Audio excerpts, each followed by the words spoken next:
ये इंडिया का अपना पहला आधार इनेबल सोशल मीडिया प्लेटफॉर्म है, एप्लीकेशन भी है और ये आपको आधार से लिंक होके चलता है।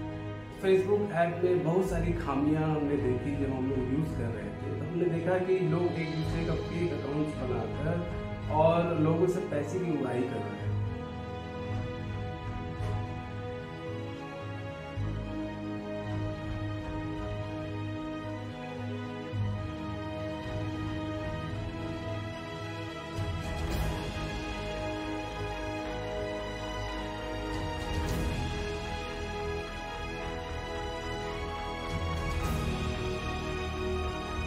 हमने एक ऐसा प्लेटफॉर्म तैयार किया जो कि इन सारी खामियों को दूर कर सकता है।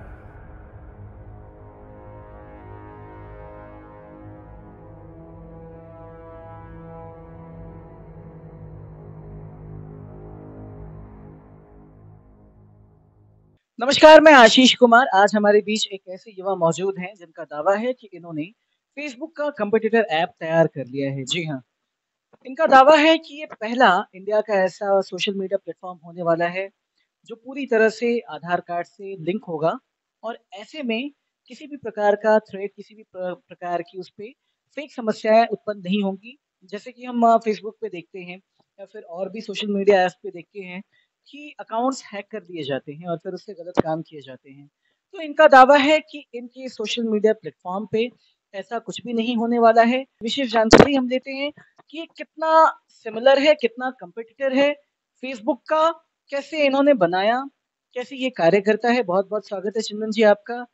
सबसे पहले तो इस ऐप के बारे में हमें बताएँ कि ये ऐप है क्या? कैसे ये काम करता है?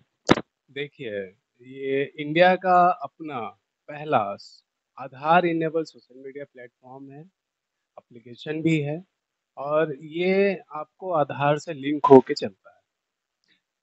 जब आप इस पे अपना आधार कार्ड शेयर करेंगे, लिंक करेंगे, तो जैसे ही लिंक होगा, आपका अकाउंट जो है वेरिफाइड हो जाएगा। जहाँ तक सिमिलैरिटी की बात है, तो आप सिमिलर कह भी सकते हैं और सिमिलर नहीं भी कह सकते हैं, क्योंकि हमने इसमें अलग-अलग फीचर्स को ऐड किया है और कह भी सकते हैं कि फेसबुक से थोड़ा बहुत हल्का मिलता भी है।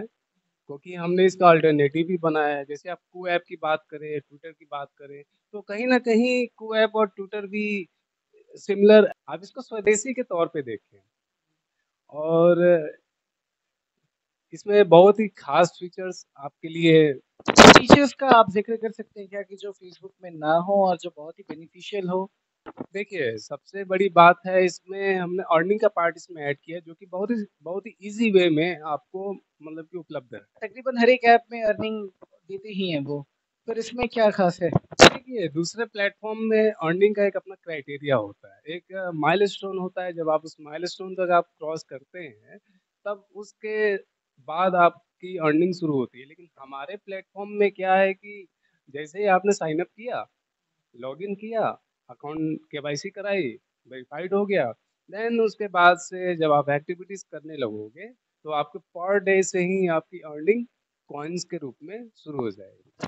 फीस ब्लॉक आपने नाम रखा है, बड़ा ही मिलता-जुलता नाम है। तो फेसबुक की तरफ से किसी प्रकार का कोई थ्रेड वगैरह, कोई परेशानी? फेसबुक के तरफ से तो काफ़ी परेशानियों का सामना करना पड़ा और मैं काफ़ी उस चीज़ से गुज़र रहा हूँ। जब 2020 में मैंने कंपनी बनाई, तो कंपनी प्राइवेट लिमिटेड हमने इनकॉर्पोरेट कराया।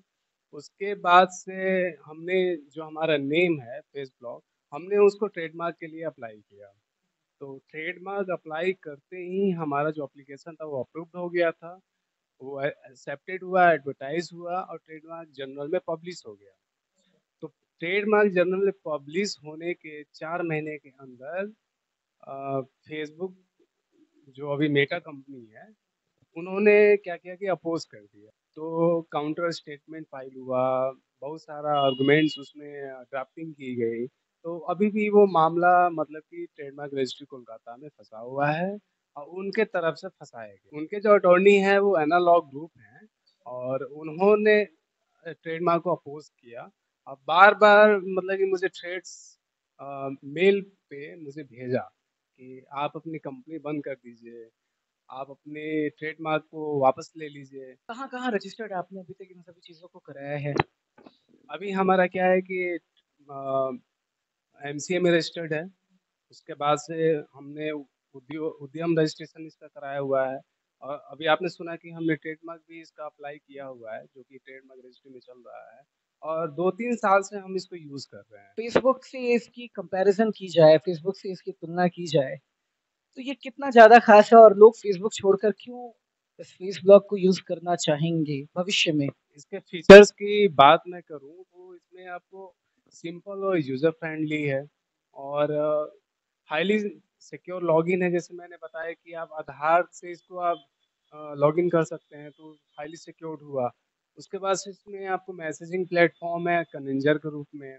मैसेंजर था, आपने कनिंजर उसको किया है। मैंने अपना इनोवेशन क्रिएट किया है कनिंजर। कनिंजर मतलब कि कनेक्ट करने वाला। तो इसमें आपको यूनिक फीचर्स भी आपको मैसेजिंग प्लेटफ़ॉर्म के रूप में आपको इनबिल्ट मिल जाएँगे। इसमें आपको सेल्फ वेरिफ़िकेशन का मैंने बताया कि सेल्फ वेरिफ़िकेशन भी है। मतलब कि अगर आप अपना आधार देते हैं, पैन देते हैं, तो आपका जो अकाउंट है वो वेरिफ़ाइड हो जाएगा और आपको एक ब्लू टिक मिल जाएगा। तो बिना पैसे दिए ब्लू टिक मिल गया। रिजेक्शन जब वहाँ से हुआ, तो उसके बाद आपका क्या एक्शन रहा? उसके बाद 2 साल हो रहे हैं तकरीबन। बीच में आपने क्या-क्या किया है? इसको क्या आप आगे बाकी में लेके जाना चाहते हैं? क्या अभी भी आप अड़े हुए हैं या फिर अभी सब कुछ रोक के आपने रखा है? देखिए सबसे बड़ी बात होती है कि किसी भी बड़े प्लेटफ़ॉर्म को या फिर बड़े प्रोजेक्ट पे काम करने के लिए आपको इनिशियल फंड की ज़रूरत होती है। उसी इनिशियल फंड के लिए हमने स्टार्टअप इंडिया में अपने इनोवेशंस को, अपने आइडियाज़ को सबके सामने रखा। हमारा सिलेक्शन हुआ फिर हमने सीड फंड्स के लिए अप्लाई किया, जो कि 20 लाख तक का ग्रांट गवर्नमेंट देती है आपके आइडिया और आपके इनोवेशंस। तो इनोवेशंस के और आइडिया बेस पे ही आपको ग्रांट्स मिलने हैं, जो कि 20 लाख का था। अगर वो ग्रांट्स हमें मिल जाता तो हमें इनिशियल फंडिंग हो जाती। अच्छा, ना देने के पीछे का रीज़न वो यही बता रहे हैं कि फिज़िबल नहीं है आपका मार्केट में, हाँ? हाँ। उन्होंने कमेंट के माध्यम से यही कहा है कि नहीं चल सकता है। उसके बाद आपने क्या किया? कहीं और भी आप गए? कुछ और भी आपने ट्राई किया? उसके बाद हमें जब वहाँ से कोई मदद नहीं मिली और हम क्राइटेरिया से बाहर हो गए, क्योंकि एक टाइम पीरियड होता है, क्योंकि हम अपने आइडियाज़ पे, अपने इनोवेशंस पे काम कर रहे थे और उसी समय आपको लॉकडाउन भी लगा था। तो बहुत सारी चीज़ें थी, हमारे साथ भी इंटरनल प्रॉब्लम्स थे। तो उसके बाद जब ये फिजिबल उन्होंने कह दिया फिजिबल नहीं है, तो हमने स्टार्टअप बिहार में अप्लाई किया। स्टार्टअप बिहार पॉलिसी 2017 उसमें भी अप्लाई किया था 1 साल पहले। तो उन्होंने एप्लीकेशन रिजेक्ट कर दिया पहली बार। फिर हमने startup policy Bihar startup policy 2022 में भी हमने अप्लाई किया। तो उसमें क्या है कि हमारा एप्लीकेशन सेलेक्ट हो गया। तो सेलेक्ट हुआ तो एक आस जगी कि गवर्नमेंट बिहार सरकार भी 10 लाख रुपए का आर्थिक मदद करेगी, 10 साल के लिए इंटरेस्ट फ्री लोन देगी। तो हमने अप्लाई किया। अप्लाई करने के बाद हम फर्स्ट राउंड में गए, सेकंड राउंड में गए और जब थर्ड राउंड हम में सिलेक्शन हमारा हुआ एग्ज़ाम देने के बाद, तो पिचिंग राउंड था। तो पिचिंग करने के बाद 2 लोग 3 लोग थे, उनके सामने हमने पिचिंग किया, अच्छे से चीज़ों को समझाया।